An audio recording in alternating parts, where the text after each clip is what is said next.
Hello students, welcome to our YouTube channel Gaurav classes. आज की इस वीडियो में हम डिस्कस करने वाले हैं important topics for class 12 physics regarding term 2।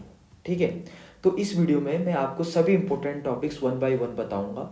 ये वीडियो सभी स्टूडेंट्स के लिए है, तो अगर आपकी प्रिपरेशन जिस लेवल पे भी है आप उसको ध्यान में रख के अपने टॉपिक्स को सेलेक्ट कीजिएगा।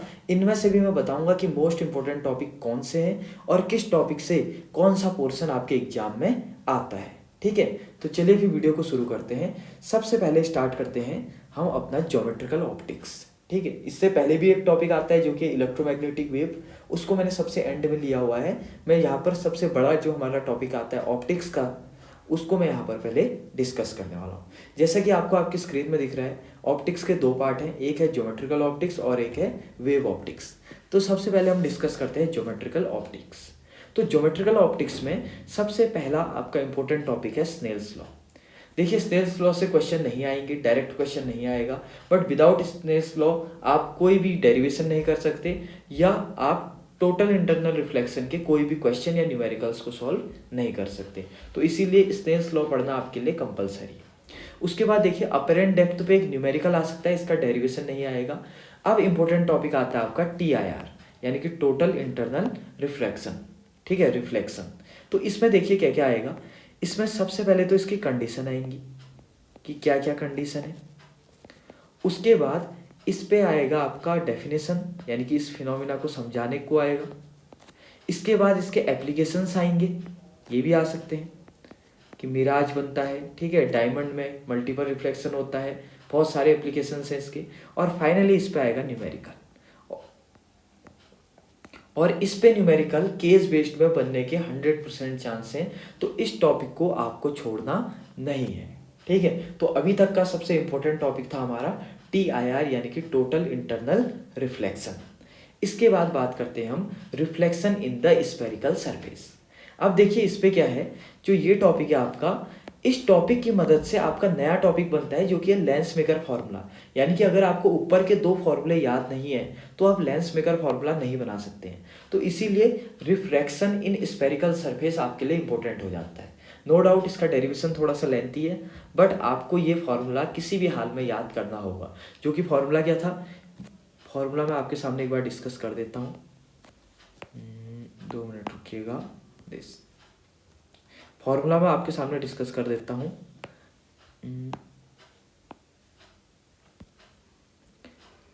μ2 upon minus u plus μ1 upon v equal to μ2 minus μ1 upon R. यह आपका रेयरर टू डेंसर, और डेंसर टू रेयरर में हो जाता है μ1 upon minus u plus μ2 upon v equal to μ1 minus μ2 upon R. और ये फॉर्मूला तब वैलिड है जब मैंने रेयरर को μ1 माना हो और डेंसर को μ2 माना हो। ठीक हो गया।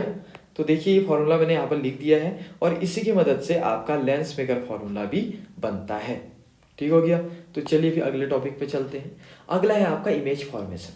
इमेज फॉर्मेशन पे कैसे क्वेश्चन आ सकते हैं, देखिए इमेज फॉर्मेशन पे आपका आ सकता है कि आपका फोकस और सेंटर के बीच में है इमेज, फोकस से पीछे है, सेंटर और फोकस के बीच में है, ठीक है, पोल और फोकस के बीच में है। तो बहुत सारे ऐसे क्वेश्चन आ सकते हैं, आप चाहें तो इसको कर सकते हैं। हाँ, चांसेस कम हैं, बट ये इंपॉर्टेंट है। इसके बाद जो मोस्ट इंपॉर्टेंट फॉर्मूला आपका आता है वो है आपका लेंस फॉर्मूला, यानी कि 1/f equal to 1/v minus 1/u। सो ये फॉर्मूला आपका काफ़ी ज़्यादा इंपॉर्टेंट है। इसका डेरिवेशन आपको करना होगा। एक बार एक डेरिवेशन आप कॉनकेव लेंस में कर लीजिएगा, एक डेरिवेशन आप कॉन्वेक्स लेंस में कर लीजिएगा। ठीक है, अब बात करते हैं अगला टॉपिक, जो कि है combination of two convex lenses. और यकीन मानिए इससे एक न्यूमेरिकल आना श्योर है। ठीक है, इसका डेरिवेशन भी इंपॉर्टेंट है, प्लस इससे एक न्यूमेरिकल भी आपका जरूर आएगा। आई बात समझ में। तो कॉम्बिनेशन ऑफ टू लेंसेज भी आपको यहाँ पर पढ़ना है। इसमें आप मैंने लिखा हुआ है both lenses should be convex, but exam में कभी कभी क्वेश्चन आ जाता है कि फर्स्ट लेंस कॉन्वेक्स है और सेकंड लेंस आपका कॉनकेव है, तब क्या एक्सप्रेशन आएगा। बट जो डेरिवेशन है वो सिर्फ आपको पढ़ना है कॉन्वेक्स लेंस के केसेस पे। ठीक हो गया। चलिए अब नेक्स्ट देखते हैं जो कि है प्रिज्म। अब देखिए प्रिज्म में 3 से 4 फॉर्मूले बनते हैं, I plus e equal to del plus A, R1 plus R2 equal to prism angle, ठीक है। और थिन प्रिज्म के लिए फॉर्मूला बनता है। तो ये 2 से 3 फॉर्मूला आपने याद करने हैं। साथ में प्रिज्म का जो स्टैंडर्ड डायग्राम होता है वो याद करना है, और उसी के साथ आपको प्रिज्म फॉर्मूला याद करना है। आई बात समझ में? और अगर आप प्रिज्म फॉर्मूला पढ़ लेंगे तो अगला टॉपिक आपका खुद से हो जाएगा, यानी कि graph and condition for minimum deviation. क्योंकि आपको पता है कि प्रिज्म फॉर्मूला तभी निकलता है जब आपका एंगल ऑफ जब आपका मिनिमम डेविएशन का केस बन रहा हो, यानी कि एंगल आई इक्वल टू आपका एंगल ई हो। ठीक हो गया। अब उसके बाद आपका एक टॉपिक आता है एंगुलर डिस्पर्जन, और इसी के साथ रिलेट करके आता है डिस्पर्सिव पावर। तो यहाँ पर मैंने ज्योमेट्रिकल ऑप्टिक्स का जो कोर टॉपिक है इसको मैंने आपके सामने कवर कर दिया है। ज्योमेट्रिकल ऑप्टिक्स का ही एक सेकंड पार्ट है जो कि है ऑप्टिकल इंस्ट्रूमेंट्स। इस पे अगर मैं बात करूं तो सबसे पहले आएगा आपका simple microscope, then compound microscope, then telescope. अब इसको थोड़ा सा डिटेल करते हैं। सिंपल माइक्रोस्कोप में आपका क्या क्या आएगा? सबसे पहली चीज तो आएगा आपका डायग्राम। डायग्राम कब कब आएगा? जब आपका इमेज डी यानी कि नियर पॉइंट पे बन रहा हो, एंड जब आपका इमेज इनफाइनाइट पे बन रहा हो। ठीक हो गया। उसी के साथ आपका दूसरा चीज आएगा कि मैग्निफिकेशन निकालो, वो भी 2 केस में, एक आपका डी और एक आएगा आपका इन्फिनिटी के केस में। और तीसरी पॉसिबिलिटी है इससे एक न्यूमेरिकल आने की। ठीक हो गया।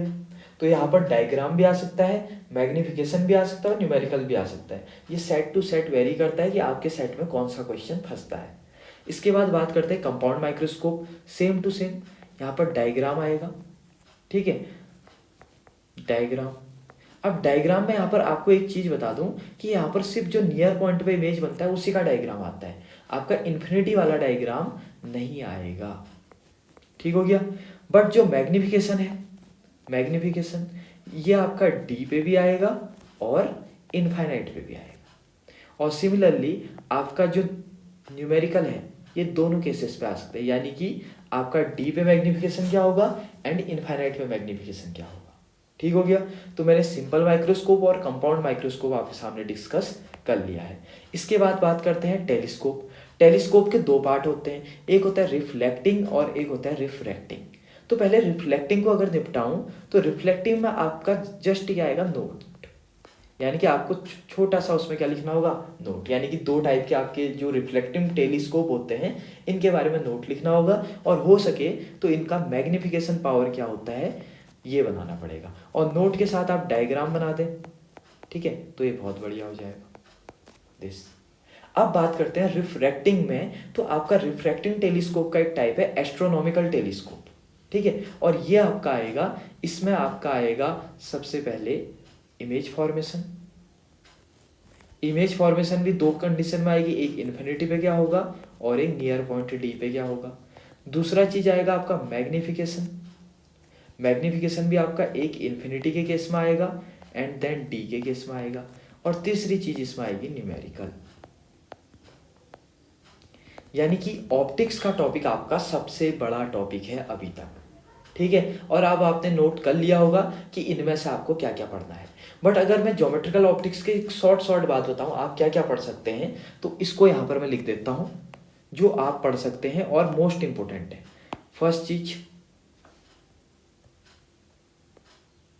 फर्स्ट चीज है जो कि मोस्ट इंपोर्टेंट है आपका TIR।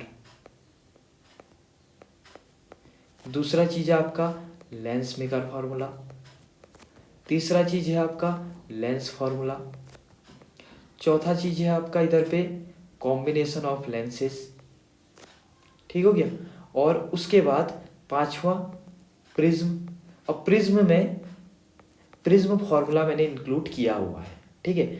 उसके बाद आपका जो ऑप्टिकल इंस्ट्रूमेंट है इनके डायग्राम तो एटलीस्ट बना ही लीजिएगा, ठीक है। आप चाहे तो मैग्निफिकेशन को छोड़ सकते हैं और हो सके तो फॉर्मूला याद कर लीजिए, डेरिवेशन छोड़ लीजिए, बट डायग्राम बनाना कंपलसरी है, ठीक है। यहाँ पर मैंने ज्योमेट्रिकल ऑप्टिक्स आपका कंप्लीट कर दिया है।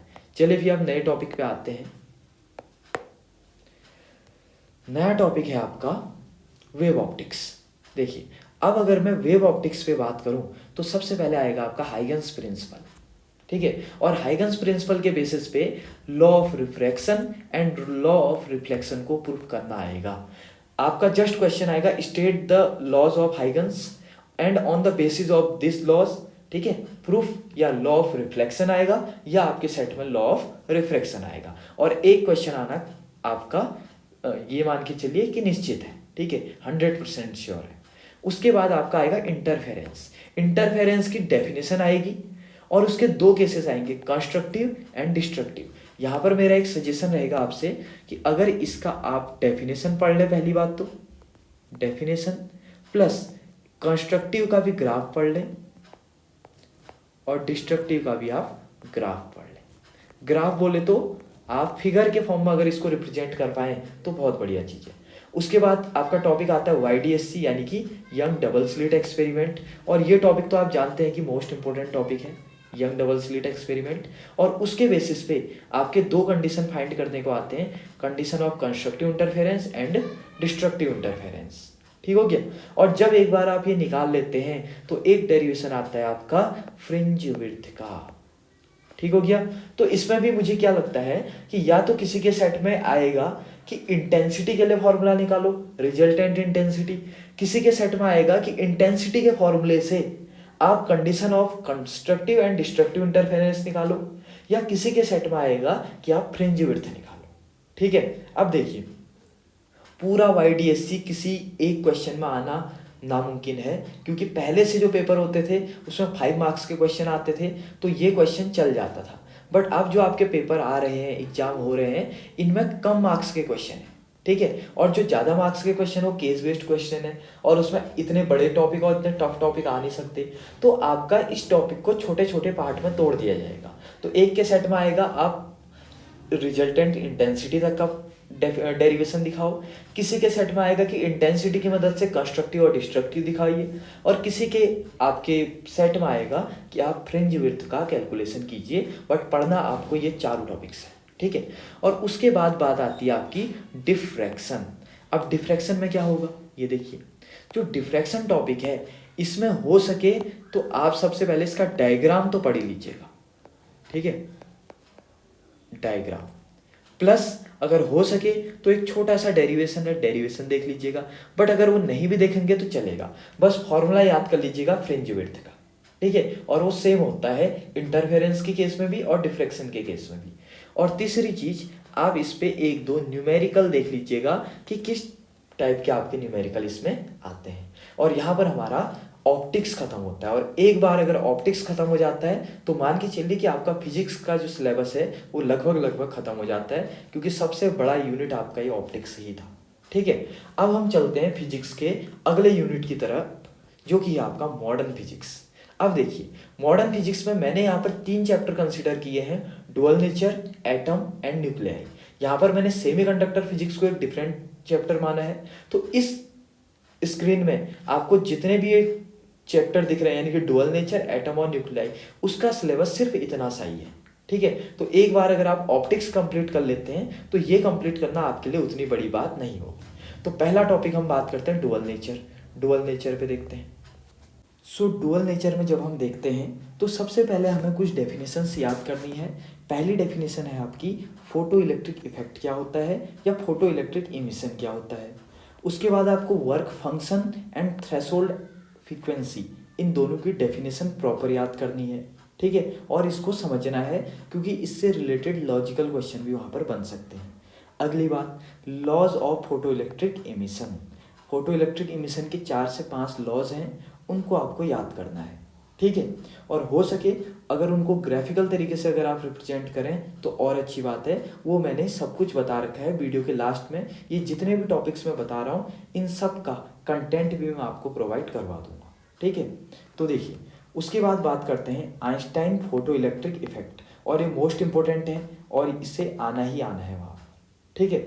उसके बाद अगर आप हाई चाहते हैं तो आप कुछ ग्राफ्स पढ़ सकते हैं, जैसे कि आपका करंट पे, फ्रीक्वेंसी पे, वेलोसिटी पे, स्टॉपिंग पोटेंशियल पे क्या असर पड़ता है एक दूसरे का, ठीक है। यानी कि अगर हम फ्रीक्वेंसी बढ़ाएंगे तो इंटेंसिटी पे क्या असर पड़ेगा, वेलोसिटी बढ़ाएंगे तो आपका स्टॉपिंग पोटेंशियल पे क्या असर पड़ेगा, ये सब चीज़ें।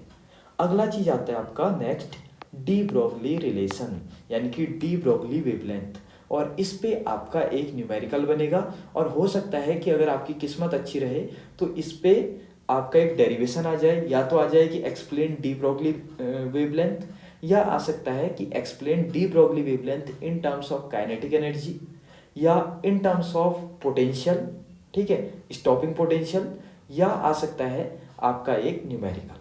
ठीक है, डी ब्रोगली रिलेशन पे या डी ब्रोगली वेवलेंथ पे आपका मैक्स टू मैक्स इतना ही पूछा जाता है। तो यहाँ पर डुअल नेचर भी खत्म होता है। देन बात आती है एटम की। एटम में सबसे पहले तो कंपोजिशन याद कर लीजिएगा। ठीक है, जेड क्या होता है, number of proton, number of neutron, कौन कहाँ पर रहते हैं, न्यूक्लियस में क्या रहता है, बाहर पे क्या रहता है, ये सब चीज़ें।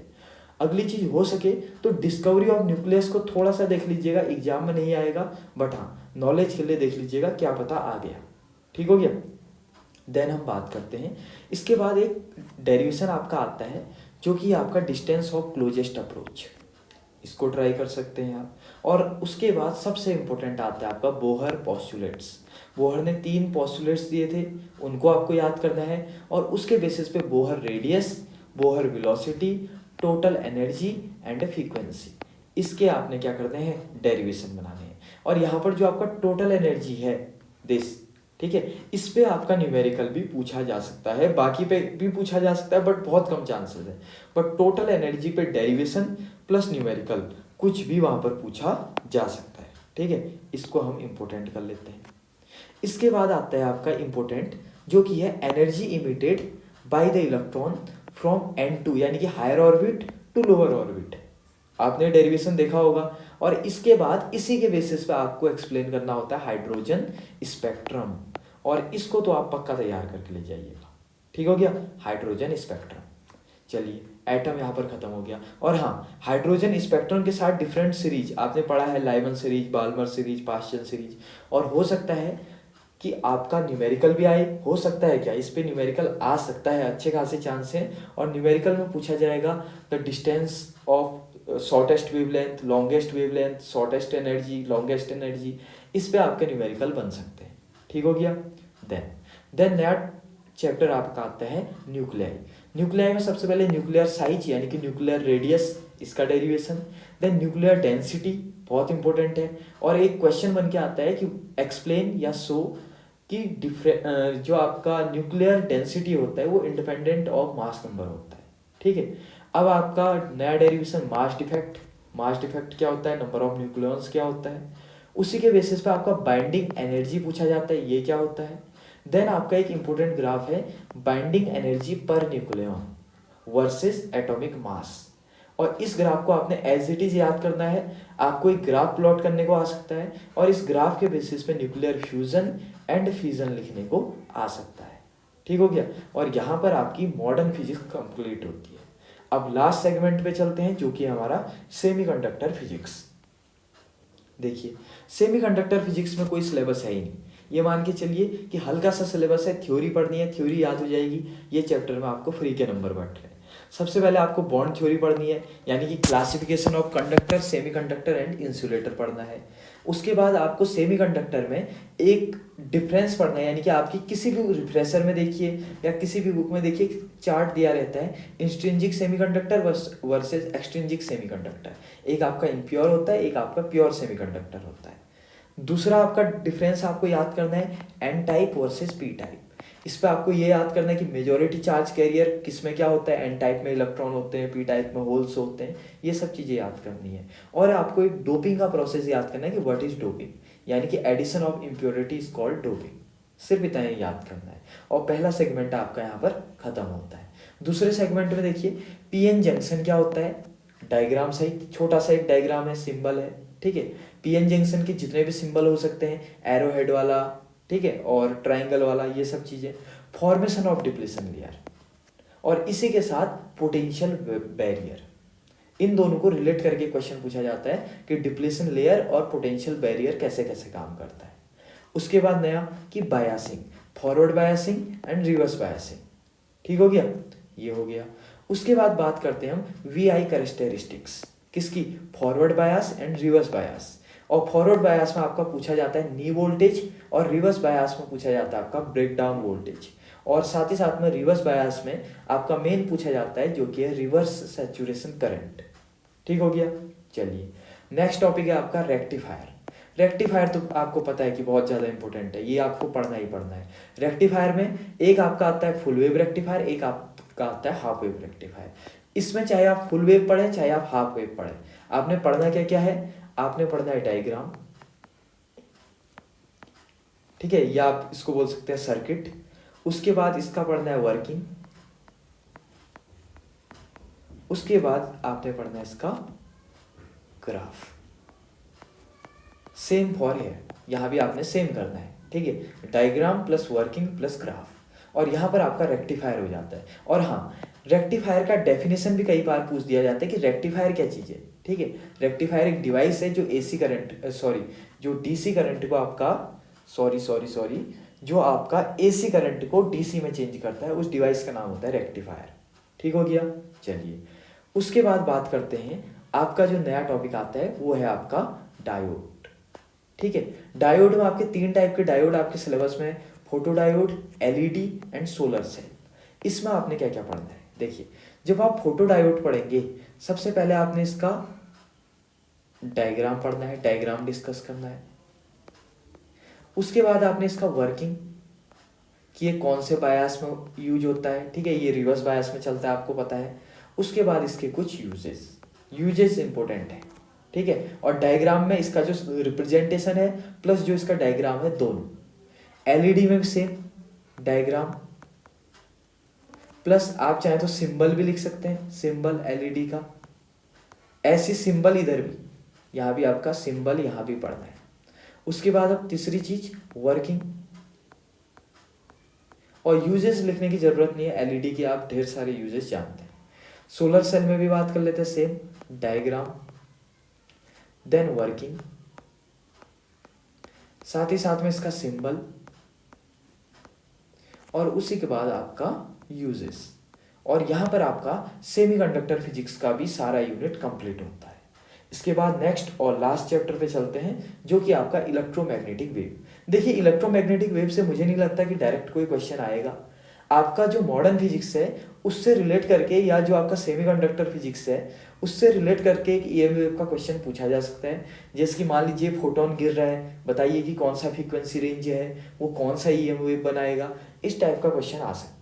बट अगर आप ईएम वेव पढ़ना चाहें तो यहाँ पर जो आपका इंपॉर्टेंट टॉपिक बनता है, क्योंकि हो सकता है कि सेपरेटली क्वेश्चन आ जाए, उस टाइम पे आपको different kind of EM wave, यानी कि कौन कौन से होते हैं, X ray, gamma ray, UV ray, ठीक है, इन सबको आपने स्टडी करना है। एक चार्ट आपको आपके रिफ्रेशर में मिल जाएगा, या आप इसको क्या बोलते हैं गूगल इमेजेस में देख सकते हैं। एक चार्ट मिल जाएगा जिस चार्ट में आपको उनकी फ्रीक्वेंसी रेंज, आपका वेवलेंथ रेंज और यूजेस प्लस उनकी प्रॉपर्टी मिल जाएगी। और ईएम वेव यहाँ पर खत्म होता है और इधर ही पे आपका फिजिक्स का पूरा सिलेबस कंप्लीट होता है। अब बात करते हैं कि इसका रिसोर्सेज आप कैसे देख सकते हैं। देखिए जितने भी टॉपिक मैंने ऊपर बोले हैं मैं इन सभी पे वीडियो अपलोड करने वाला हूँ, और आज ही से इस सभी में वीडियो अपलोड होना शुरू हो जाएगा। तो आप सबसे पहले इसका डिस्क्रिप्शन बॉक्स में जाइए इस वीडियो के, ठीक है, और डिस्क्रिप्शन बॉक्स में आपको एक लिंक मिलेगा जो कि प्लेलिस्ट का लिंक है आपका 2022 फिजिक्स के लिए, यानी कि टर्म 2 के लिए, फिजिक्स टर्म 2 के लिए। ठीक हो गया। वहाँ आपको जितने भी टॉपिक मैंने बोले 1 बाय 1 सारे टॉपिक के वीडियो मिल जाएंगे। वीडियो की लेंथ भी ज़्यादा नहीं होगी, 10 से 15 मिनट की सभी वीडियोस होंगी, और उन वीडियोस में आप अपनी हेल्प ले सकते हैं। जिस भी टॉपिक में आप अटक रहे हैं, जिसमें आपका सॉल्व नहीं हो रहा है, आप उस टॉपिक को वीडियो की मदद से अपना क्लियर कर सकते हैं। ठीक हो गया। तो चलिए फिर मिलते हैं अगली वीडियो में। Thank you very much.